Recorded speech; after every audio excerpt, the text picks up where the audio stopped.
예배로 저와 여러분에게 하나님의 깊은 깨달음과 은혜가 임하기를 주의 이름으로 축원합니다. 아멘. 어느 날 예수님께서 제자들과 함께 예루살렘을 향해 올라가고 있었습니다. 그런데 세베대의 아들 야고보와 요한이 갑자기 예수님에게 이런 요청을 합니다. 주님, 무엇이든지 우리가 구하는 바를 우리에게 들어주십시오. 그때 예수님께서 그들에게 이렇게 말씀하셨습니다. 너희에게 무엇을 하여 주기를 원하느냐?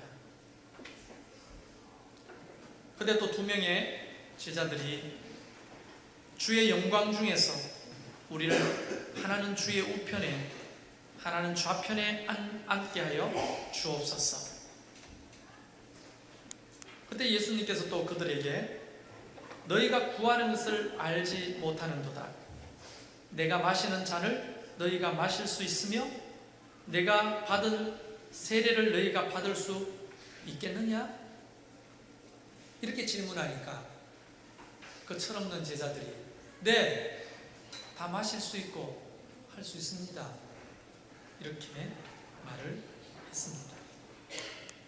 그때 예수님께서 너희는 내가 마시는 잔을 마시며 내가 받는 세례를 받아라.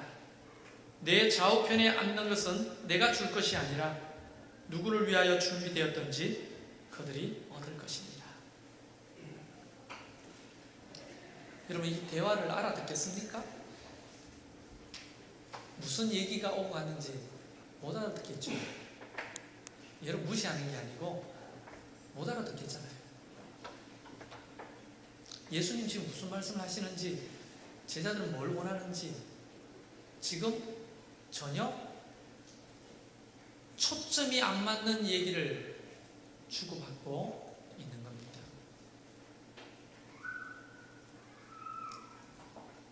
제자들이 원하는 것을 쉽게 말하면 이겁니다.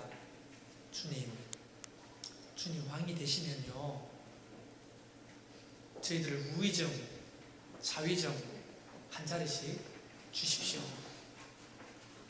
그렇게 말하니까 예수님이 야, 내가 가는 길은 그런 길이 아니야. 내가 마시는 잔, 내가 받을 세례는 십자가의 길이고 죽음의 길인데 너희가 따라올 수 있겠냐? 이렇게 말하니까 제자들이 네, 할 수 있습니다. 이렇게 말하는 거예요. 그럼 예수님이 그래, 한번 해봐라. 그러나 우편과 좌편에 앉는 것은 내가 주는 것이 아니고 하나님이 예비하신 자리니 나를 따라 그렇게 사는 사람이 그 오른편에 왼편에 앉게 될 것이다. 이렇게 얘기하시는 거죠. 저는요, 제자들이 예수님의 말을 못 알아들었다는데 한 표입니다. 여러분 어떻게 생각하십니까? 알아들었을까요? 온통 제자들의 이 특히 야고보와 요한의 머릿속에는 높은 자리에 올라가서 부귀영화를 누리며 수많은 사람들의 수종을 들고자 하는 그것뿐만 가득했던 겁니다. 예수님은 그 길을 걷는 분이 아니었죠. 나머지 10명의 제자들은 오늘 본문에 읽지는 않았지만 41절에 보면 10제자가 듣고 이 대화를 들었어요. 예수님과 하는 대화를 듣고 10제자가 듣고 야고보와 요한에 대하여 화를 내었다 라고 되어 있습니다. 혹시 이것 때문에 화냈을까요? 얘들이 지금 생각이 있니? 정신이 있니? 예수님이 가시려고 하는 길이 어떤 길인 줄 알고 이건 내 나라 저건 내 나라니 생각이 있는 거니 없는 거니 예수님 편에서 그 사람들을 책망하면서 화를 낸 걸까요? 전혀 아닙니다. 여러분이 아시다시피 저놈들이 지금 뭐라고 짓거리는 거야? 그 자리가 저 자리라는 거야? 우리가 앉아야 될 자리를 저가 예수님 앞에 먼저 구하고 있네? 위아래도 몰라? 이야, 똥물도 파도가 있다고 했는데 이게 무슨 소리야 이거? 그러면서 화를 막 내는 거예요. 그러니까 12명의 제자 모두가 다 그들의 사고방식 속에는 뭐를 기대하고 있느냐면 출세하는 거예요. 예수님 따라다니다가 출세하고 더 이상 갈릴리 촌놈으로 멸시받고 괄시받고 손가락질받고 살지 않아도 되겠다. 이분 따라가면 서울에서 높은 자리에 올라서 우의정 좌의정 하면서 정말 떵떵거리고 살 수 있겠다. 이런 꿈을 꾸는 거죠. 근데 예수님이 가려고 하는 길은 그런 길과는 거리가 멀어도 너무 멀었어요. 철이 없는 거죠. 철이 없는 거죠. 여러분, 철이 없다는 게 뭡니까? 철이 없다는 것은 자녀들 보고 철이 아직 덜 들어서 그렇다 이렇게 말할 때는 부모의 의중과 생각을 이해하지 못하고 또 다른 사람의 생각과 의중을 이해하지 못하고 자기의 생각과 욕구만을 자꾸 원할 때 우리는 철이 없다고 말하잖아요.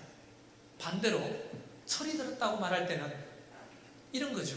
부모의 생각을 헤아리고 다른 사람들의 생각도 헤아리면서 그렇게 함께 이야기하고 삶을 나누고 맞춰가는 것. 그럴 때 철 들었다고 말하잖아요. 그런 관점에서 볼 때 12제자는 철이 안 들어도 한참 안 된 겁니다.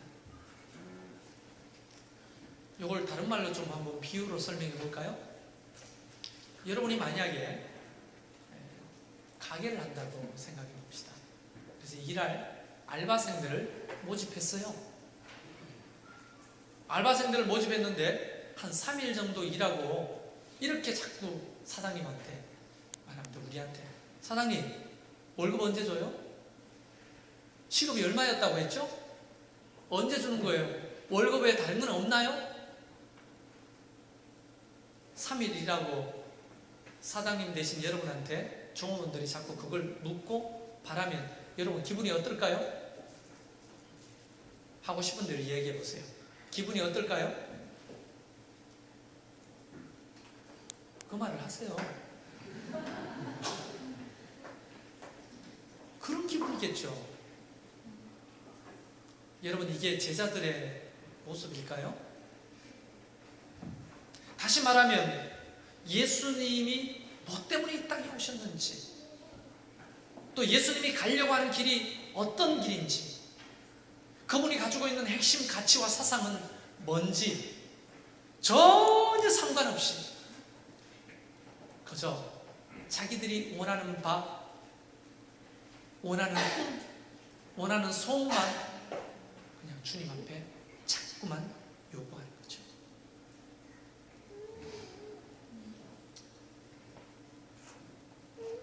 우리의 신앙생활이란 어떤 겁니까? 신앙생활이라고 하는 것은요, 우리가 믿는 예수 그리스도께서 이 땅에 왜 오셨는지 아는 겁니다. 그리고 그분이 가시려고 하는 길이 뭔지를 바르게 아는 거예요. 그리고 그분이 가장 중요하게 생각했던 것이 뭔지를 깨닫고 우리에게 그렇게 가르쳐 주신 주님의 말씀을 붙들고 발부둥치고 사는 것. 이게 신앙생활이거든요. 지금부터 새로운 기준을 여러분에게 한번 나눠보려고 합니다. 신앙생활이란 이 커다란 주제 앞에서 일주일에 단 한 번 교회에 나와서 예배를 드리면서 하나님 앞에 얼굴 도장 찍고 헌금 생활하면서 하나님 나 헌금 생활도 해요. 나 신앙생활 하는 거 맞죠? 이렇게 말하는 것이 진짜 신앙생활이냐 하는 겁니다. 예수님이 우리에게 가르친 핵심 가치, 예수님이 살았던 그 핵심 가치가 뭔지 알고 그분의 말씀과 가르친 대로 내 삶 속에 발부동치면서 살아내는 거 없이 일주일에 한 번 교회에 나와서 얼굴 도장 찍고 헌금 생활과 봉사 활동을 하면서 하나님 나 이거 신앙생활 하는 거 맞죠? 라고 말하는 것은 신앙생활 하는 게 아닙니다. 그럼 신앙생활이란 뭔가? 쉽게 말하면 이겁니다. 신앙생활은 주일날 교회에서 하는 게 아니에요. 진짜 신앙생활은 월요일부터 토요일까지 여러분의 직장과 가정과 일터에서 하는 겁니다. 어떻게 해요? 예수님의 핵심 가치, 예수님이 하려고 했던 그 정신과 사상을 붙들고 내가 그 세상 속에서, 직장 속에서, 사업체 속에서, 가정에서 발부둥치는 거예요. 살아내려고. 또 하나 기준 더 드립니다. 월화수목금토일 새벽기도 빠지지 않고 수요 예배 빠지지 않고 주일날 저녁 예배까지 나오고 금요 기도회까지 나오는 거. 그러나 삶 속에서는 그 어떤 곳에도 하나님의 중심 사상, 하나님이 우리에게 가르쳐 주셨던 가장 중요한 사상, 그걸 붙들고 살려고 하는 발부둥이 없으면 그게 해로운 믿음인 겁니다. 그것은 신앙생활이라고 할 수가 없습니다. 제가 알고 있는 성경과 제가 알고 있는 신학적인 그런 기준과 또 목사의 양심으로 이야기하는데 그런 사람을 신앙생활 하는 사람이라고 말할 수가 없습니다. 그 기준은 나에게도 똑같습니다. 제가 목사라도 신앙생활이라고 할 수가 없는 겁니다. 그러면 제가 이런 질문을 여러분에게 던지고 싶은 거예요. 진짜 우리 신앙생활 해야 되지 않겠습니까? 여러분 진짜 신앙생활 해야 되지 않겠냐고요? 정말 아멘이십니까? 그 교회가 존폐를 결정하는 것은 성도 수가 얼마나 많은지, 예산이 얼마나 되는지, 건물이 있는지가 결정하는 게 아닙니다. 그 교회는 예수님의 그 핵심 가치와 사상을 알고 삶 속에서 발부둥치는 사람이 얼마나 되는지, 그런 교회인지, 이것이 존폐를 가르는 기준이 되어야 하는 겁니다. 아무리 수만 명 모이고 수천의 건물을 세워도 일주일 동안 매일매일 새벽 예배 나오고 수요 예배 나오고 금요 예배 나오고 저녁 예배까지 빠지지 않는 사람인데 예수님의 사상 중심 가치 몰라요. 종교 생활하는 겁니다. 주님은 오늘도 종교 생활하는 사람들을 찾고 계시는 게 아닙니다. 그래서 우리를 향해 이렇게 말씀하셨죠? 너희는 교회의 빛과 소금이 되라. 그렇게 말씀하셨나요? 세상의 빛과 소금이 되라는 겁니다. 세상은 어디입니까? 우리의 가정이잖아요. 세상은 어디입니까? 나의 직장이잖아요. 세상은 어디입니까? 내 일터잖아요. 이웃과 더불어 살아가는 내 삶의 공간이잖아요. 그 속에서 예수님의 사상대로 살아보려고 애쓰고 발버둥치는 사람들이 많은 교회, 그런 교회가 되도록 이끄는 것이 목사의 굉장히 중요한 직무라고 저는 믿습니다. 그동안에는 솔직히 고백하면 새벽 예배 안 빠지는 사람, 수요 예배 안 빠지는 사람, 금요 기도에 안 빠지는 사람, 주일날에도 저녁 예배까지 나오는 사람, 교회를 위해서 헌신하는 사람, 이런 사람이 눈에 들어오고 이런 사람 믿음 좋게 보고 이런 사람 집사 세우고 장로 세우고 권사 세우려고 했는데요, 성경을 보면 볼수록 시간이 지나면 지날수록 그런 기준이 하나님이 원하시는 기준이 아니라는 것을 계속 깨닫게 하시는 거잖아요. 나에게도 마찬가지입니다. 이 기준은 똑같은 거예요. 아무리 목사라도 성도들이 말합니다. 설교 잘한다고. 설교를 백날 천날 잘해본들, 내 삶 속에 이런 예수님의 사상을 가지고 살아내는 몸부림이 없다면 저는 사건에 불과한 겁니다. 오늘 전하는 자나 듣는 자 모두가 하나님의 음성을 우리가 함께 듣기를 원합니다. 기필코 그런 신앙생활을 해야 하나님 앞에 부름받아 갔을 때 부끄럼 없지 않겠습니까?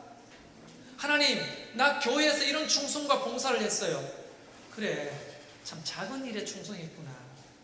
저는 주님이 이렇게 말한다고 생각합니다.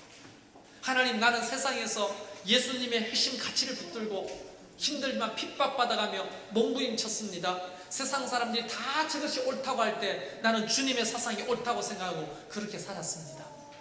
착하고 충성된 종아, 네가 참 잘했다, 칭찬받을 자는 그런 사람들 아닙니까? 교회 뻔질나게 나오면서 그런 삶을 살지 않는 사람, 어떤 의미에서 필요 없지 않습니까? 물론 여러분의 영혼 한 영혼은 너무 존귀합니다. 그걸로 여러분의 영혼의 가치를 매기려고 하는 게 아니에요. 저는 지금 신앙생활에 대한 기준을 함께 말씀으로 나누고 있는 겁니다. 여러분이 신앙생활을 제대로 하든 안 하든 여러분의 가치는 변함이 없습니다. 소중합니다. 그러나 신앙생활에 대해서 이야기할 때는 다른 거죠. 그럼 뭘까요? 지금 철없는 제자들이 이 말을 알아들었을지 못 알아들었을지 모르겠지만 저는 못 알아들었다는데 한 표를 던지면서, 못 알아듣는 제자들에게 예수님이 오늘 자기의 마음 솔직하게 나누고 계시는데요, 그 마음이 뭐냐면, 내가 왜 하늘 보좌를 버리고 이 땅에 왔는지, 이곳에 와서 내가 무엇을 할 것인지, 내가 가장 중요하게 생각하는 게 뭔지, 이거를 그 제자들에게 마음을 나눕니다.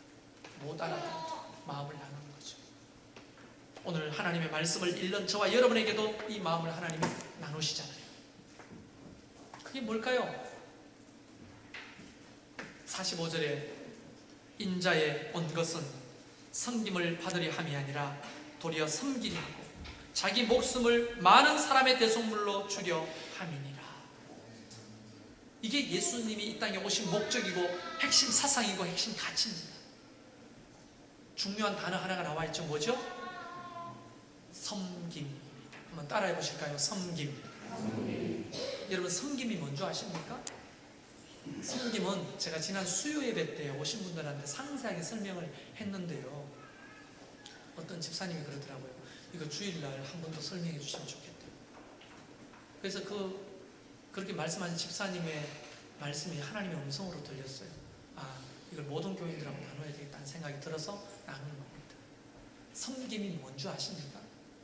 섬김은 사랑의 또 다른 이름입니다. 사랑의 또 다른 이름. 이게 무슨 의미냐면, 여러분, 사랑이라고 하는 것은요 굉장히 추상적이에요. 가치가 너무 크기 때문에 표현할 수도 없고 어떨 때는 그것을 느낄 수조차도 없어요. 그러면 이 놀라운 가치의 사랑, 말로 한다고 사랑을 느낍니까? 사랑해, 사랑해, 사랑합니다 한다고 사랑을 하는 건가요? 아니, 여러분 반응이 왜 이러세요? 사랑해, 성도님 사랑합니다 이러면 사랑하는 거냐고요. 여보 사랑해, 자기 사랑해 해놓고 바람 피는 사람이 얼마나 많습니까? 서로 성도들 간에 사랑한다 고백합시다. 그러면 사랑합니다, 사랑합니다, 쓱소를 날리면서 사랑합니다, 이렇게 하잖아요. 불편하죠. 낯선 사람에게 사랑한다는 말이 목사가 시키니까 억지로 하잖아요. 그런다고 사랑이 되냐고요. 어떻게 사랑하는 걸까요? 아주 쉽게 설명할 수가 있습니다. 바람이 눈에 보입니까? 안 보입니까? 안 보이죠? 그러면 바람이 있다는 걸 어떻게 알죠? 뒤에 어떤 집사가 이랬는데 이게 뭐예요? 이거는 나뭇가지가 풀이 흔들리는 걸 보면서 바람이 있구나 하는 걸 알죠? 사랑한다는 걸 어떻게 알죠? 또 다른 이름. 섬기면, 누군가가 나를 섬겨주면요, 아, 저 사람이 나를 사랑하는구나 느끼는 거예요. 교회가 세상을 향해 사랑합니다, 세상을 사랑합니다 말로가 아니라 세상을 섬기면 세상 사람들은 아, 저 사람들이 우리를 사랑하는 겁니다 이렇게 느끼는 거예요. 사랑은 느낄 수 있는 게 아니에요. 섬김을 통해 사랑을 느끼는 거예요. 바람은 눈에 보이지 않지만 살랑거리는 나뭇가지를 보고 바람이 있다는 걸 알듯이 섬김을 통해 사랑한다는 것을 깨닫게 되는 거예요. 그래서 섬김이라고 하는 것은 사랑의 또 다른 얼굴이고 또 다른 이름입니다. 그러니까 섬김이 없으면 사랑이 없는 거예요.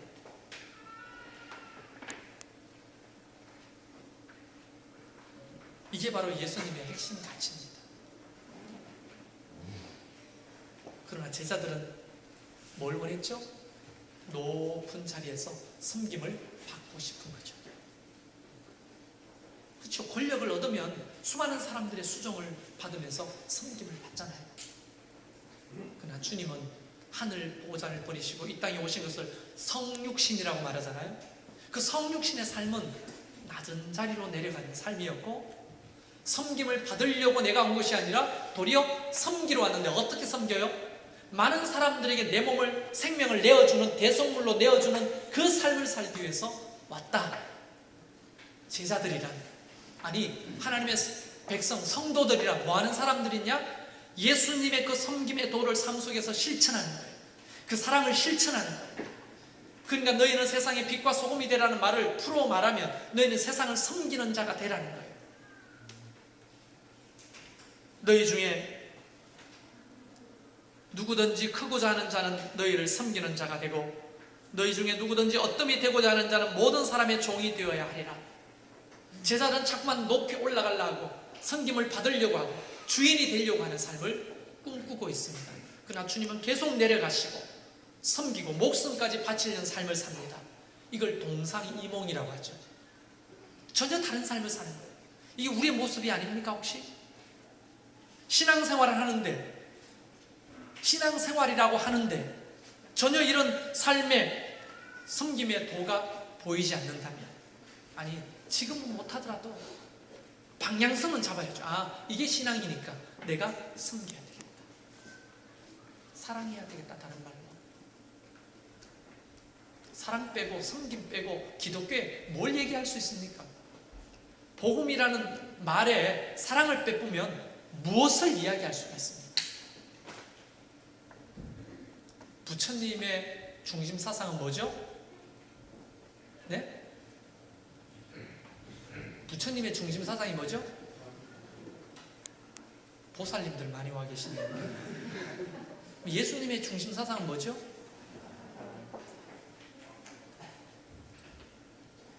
알잖아요. 그러면 그것을 실천해요. 행함이 없는 믿음은 죽은 것이라고 했잖아요. 이런 섬김의 도가 삶 속에서 없으면 죽은 믿음이라는 거죠. 월화수목 금토일 뻔질나게 교회 다니면서 기도해도 삶 속에 섬김의 도가 없는 사람은 신앙생활을 하는 게 아닙니다. 해로운 종교생활을 하는 거예요.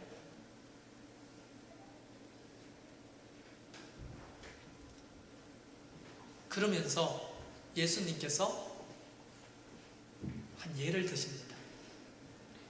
섬김이 뭔지 좀 비유적으로 잘 말씀해 주신 게 뭐냐면, 42절에 보면 이방인에 대한 얘기를 하십니다. 이방인은 뭐죠? 아주 단순하게 말하면 하나님을 모르는 사람, 우리식으로 말하면 우리식으로 불신자들, 그죠? 하나님의 말씀도 모르고 예수가 누구신지도 모르는 사람들을 이방인이라고 말하잖아요. 이방인의 집권자들이 그들을 임의로 주관하고, 하나님을 모르는 사람들은 사람들을 임의로 주관한다고 했어요. 임의로 주관한다는 건 뭐예요? 임의로 지 멋대로 사람들을 조종하고 이용한다는 거잖아요. 기준이 없다는 거예요. 지 기분 좋으면 기분 좋은 대로, 나쁘면 나쁜 대로 그냥 사람을 이용하는 거예요. 높은 자리에서 이용해요. 이방인들의 특징이죠. 또 이렇게 말합니다. 그 고관들이 그들에게 권세를 부리는 줄 너희가 알거니와. 권세를 부린다는 게 뭡니까? 권세, 힘과 능력을 가지고 사람들을 이용해 먹는 걸 말하잖아요. 자기 유익을 위해서 이용. 요즘 권세 부리는 정치인들이 얼마나 많습니까? 아까 기도했지만 6월 4일 선거날에는요, 임의로 주관하는 자들, 권세 부리는 자들은요 뽑아주지를 말아야 돼요. 그거는 어떤 당인지가 중요한 게 아니에요. 사람을 임의로 주관하고 권세를 부리고. 섬김은 뭡니까? 바꿔 말하면 이거죠. 사람들을 임의로 주관하지 않는 것입니다. 섬기는 만 뭡니까? 권세를 부리지 않는 거예요. 목사가 뭐예요? 장로가 뭐예요? 권사가 뭐예요? 하나님이 주신 직분이니까 귀한데 우리가 사람들 앞에 계급처럼 말할 수 있는 게 아니라고요. 성경에도 마찬가지고 대한예수교 장로의 헌법에도 마찬가지고 가장 낮은 자리에서 성도를 섬기는 직분이잖아요. 그게 뭔 계급이에요? 그게 질서예요? 저는 그런 분하고 토론을 벌이고 싶습니다. 일을 질서대로 하라. 그러면서 그 질서대로 하라는 말 안에 어떤 마음이 있습니까? 내가 가지고 있는 직분과 권세를 무시하지 말고 하라는 거죠. 목사는 뭐 하는 사람입니까? 하나님의 말씀과 기도로 여러분을 섬기는 거예요. 성도들은 뭐 하는 사람입니까? 옆에 앉아있는 사람들 섬기는 거예요. 어떻게 섬길 겁니까?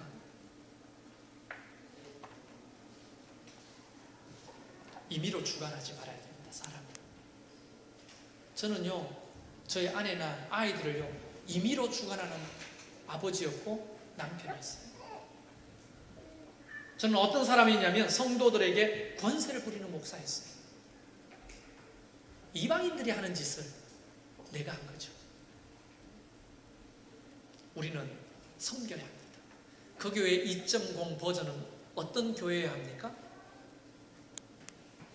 조건을 달지 않고 서로 섬기는 거예요. 우리 교회가 개혁해야 합니다. 어떻게 개혁해야 합니까? 정치인들 개혁하고 정부 요원들 개혁하고 기관들 개혁하라고 말하기 전에 교회가 먼저 개혁해야 합니다. 어떻게 개혁해야 되냐고요? 종교생활 하지 말고 진짜 신앙생활 하도록 개혁해야 되는 거 아닙니까?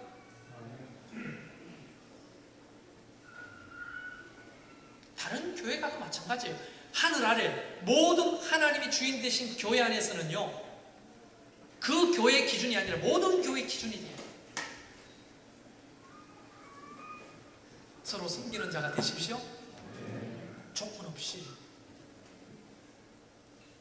그러면 처음 오는 사람들이, 불신자들이 교회 와가지고 뭘 느끼냐면 이렇게 느끼는 거예요. 그들이 이렇게 말합니다. 아, 저 사람들이 참 잘 섬기네. 이렇게 말하는 게 아니고 사랑이 있는 교회 같다라고 말하는 거예요. 자, 우리는 여러분의 가정 속에서 어떻게 해야 되죠? 섬겨야 되죠. 여러분, 부모님들이 아이들을 섬기는 거 아닙니까? 애들이 내 거예요? 내가 어떻게 진자리 마른자리 다 갈아주니까 저것들이 나를 뭘로 보고 이런 겁니까? 부모를 알아 몰라 이런 겁니까? 저는 할 말이 없어요. 우리 아들, 딸 키우면서 할 말이 없어요. 왜냐하면 제가 그 나이에 우리 부모님들을 그렇게 속썩였어요. 우리 부모님들은 그걸 받아내고 나를 섬겨주셨잖아요. 그 빚을 누구한테 갚는 겁니까?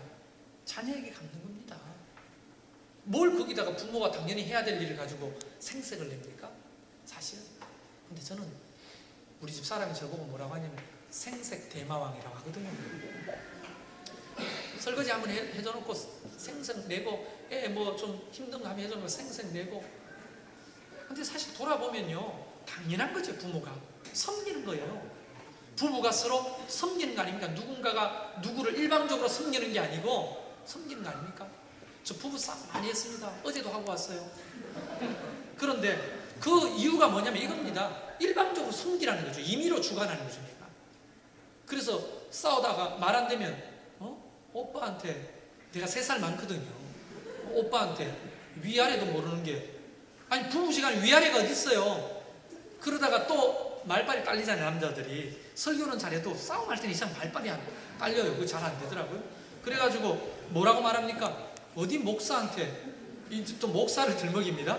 그럼 목사도 안 먹히면 이제 성경을 막 등장시킵니다. 하나님의 말씀에 남편을 존경하라고 했으니 네가 어떻게 말씀에 불순종하냐, 이렇게 이제 싸우는 거죠. 그거 다 임의로 주관하는 거고 권세 부리는 거죠. 섬겨야 되지 않겠습니까? 모두가 서로에게. 우리 교회 구조는 이런 겁니다. 셀 리더가 셀원들을 막 섬깁니다. 근데 셀 리더를 섬겨주는 성도들이 없으니까 어떻게 되겠어요? 지치는 거예요. 그래서 제가 이런 비유를 들었습니다. 자, 앞사람에게 어깨에 주물러 주세요. 막 주물러 주죠. 그런 게임 해보셨죠? 자, 뒤로 돌아. 또 앞사람에게 주물러 주세요 하며 일자로 서 있으면요, 제일 앞에 있는 사람은 해주는 사람이 없으니까 뒷짐지고 안마를 받아요. 그렇죠? 그러니까 제일 뒤에 있는 사람은 어떻게 돼요? 받지는 못하면서 해줘야 돼요. 누가 지칠까요? 제일 뒤에 있는 사람이 지치는 거예요. 그래서 일자로 서서 안마하는 게 아니라 동그랗게 서서 안마를 하는 구조, 그게 선순환 구조라고 하는 거예요. 모두가 모두를 섬기는 거예요. 그래서 성경에 하나님 바울이 우리에게 뭐라고 말합니까? 서로에게 봉사하라 라고 말하는 거예요. 서로에게 봉사하라. 일방적으로 누가 막 섬기다 보면요, 지칩니다. 목사도 여러분 지치겠어요? 안 지치겠어요? 여러분 저를 섬기라는 게 아니고, 저도 여러분을 섬기면 여러분도 저를 섬겨줘야 제가 힘이 날 거 아니에요. 제가 어떻게 사는지 알아요? 어제 어떤 고사님이 상추 농사를 지어가지고 봉지에 상추 드시라고 주더라고요. 작은 섬김이지만 힘이 나는 거예요. 좀 더 열심히 섬겨야 되겠다, 이런 용기가 생기는 거죠. 서로가 서로에게 그런 구조를 만들면 우리 교회가 얼마나 힘이 날까요?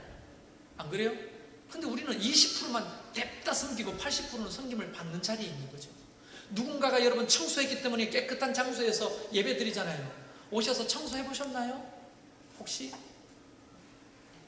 건물을 섬기는 게 아니라 쾌적하게 예배 드리도록 우리가 섬기잖아요. 어떤 분이 혼자 오셔서 청소를 하시더라고요.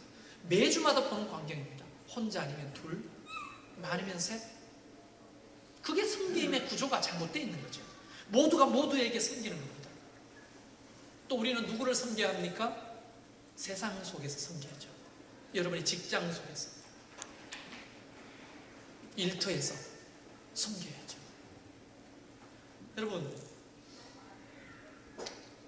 동대표를 뽑습니다. 동대표를 뽑는데 여러분 동대표를 누굴 뽑아요? 근데 어느 날 엘리베이터 속에서 안녕하세요, 이 중년의 남성분이 이렇게 인사를 밝게 합니다. 그래서 네, 안녕하세요 했는데 자주 부딪힐 때마다 그렇게 밝게 안녕하세요. 아이가 오면 아이고 이쁘구나, 머리를 쓰다듬어 주고 주머니에 있는 사탕을 꺼내가지고 아이에게 지켜주기도 하고, 무거운 짐을 들고 들으면 받아주기도 하고, 아이가 자전거 타고 엘리베이터를 들어오는데 밖에서 엘리베이터를 잡아주면서 한참 기다려주기도 하고, 1216동 1502호 아저씨입니다. 제가 사는 저 집이거든요. 그 아저씨가 동대표로 나왔어요. 찍어주겠습니까? 안 찍어주겠습니까? 그런 사람을 찍어주는 거예요. 섬기는 사람을. 하나님이 섬기는 사람을 높여주겠다고 말씀하시는 원리인 거죠. 생판 모르는 사람이 동대표 나왔어요. 누가 찍어주고 싶겠어요? 육사 선거에 생판 우리를 위해 일하지 않았던 사람들이 나왔어요. 찍어줘야 됩니까? 색깔이 여러분하고 맞다고 찍어줘야 되는 거예요? 아니죠. 국민들 섬기는 자를 찍어야 되죠. 맞겠어요? 그게 그리스도인의 기준 아닙니까? 왜 그리스도인이 색깔 논쟁을 합니까? 우리의 기준은 예수 그리스도의 기준으로 사람을 보는 거예요. 당의 기준이 아닙니다. 예수님의 핵심 가치는 이렇게 섬기는 것입니다. 교회 안에서도 서로 섬기는 거예요. 가정에서도 서로 섬기는 거예요. 세상 속에서도 우리가 그렇게 1502호 아저씨처럼 섬기는 거예요. 사장님이 대리한테 커피 타줄 수는 없습니까? 꼭 김양희 사장님한테 커피를 타줘야 되는 법칙은 누가 만든 것입니까? 자존심 상합니까? 질서가 그게 아니라고요? 하나님 나라의 질서, 예수님의 사상은 거꾸로 가는 것입니다. 얼마나 그들이 감동받을까요? 그러면서 우리 사장님이 예수 믿는다고 하던데 예수님의 가르침이 사랑 맞네, 이렇게 느끼는 거죠. 그러면서 우리가 살아가는 곳곳에 하나님의 나라가 이루어져 가게 되는 것이에요. 이거 없는데 한 자리 주십시오, 오른편 왼편 주십시오 이러고 있는 제자들처럼 예수님의 핵심 가치와는 전혀 상관없이 신앙생활을 교회 뻔질나게 다닌다고, 기도 열심히 한다고, 신앙생활 열심히 잘하는 사람이라고 날 찍어달라고 말하면 교회가 썩어가는 거잖아요. 그러면 안 되는 거잖아요. 신앙생활은 교회에서 하는 것이 아니라 세상에서 하는 겁니다. 신앙생활은 일요일날 하는 게 아니고 주일날 하는 게 아니고 월요일부터 토요일까지 가정과 직장에서 세상에서 하는 것입니다. 뭘 가지고요? 이 예수님의 핵심 가치를 가지고. 우리 교회는 그런 성도들을 배출하는 교회가 되기를 저는 간절히 바라고요. 기필코 그런 교회가 되도록 저는 개혁을 시도할 겁니다. 여러분도 그 자리에 함께 해주시기를 주의 이름으로 초청합니다. 한번 기도합시다.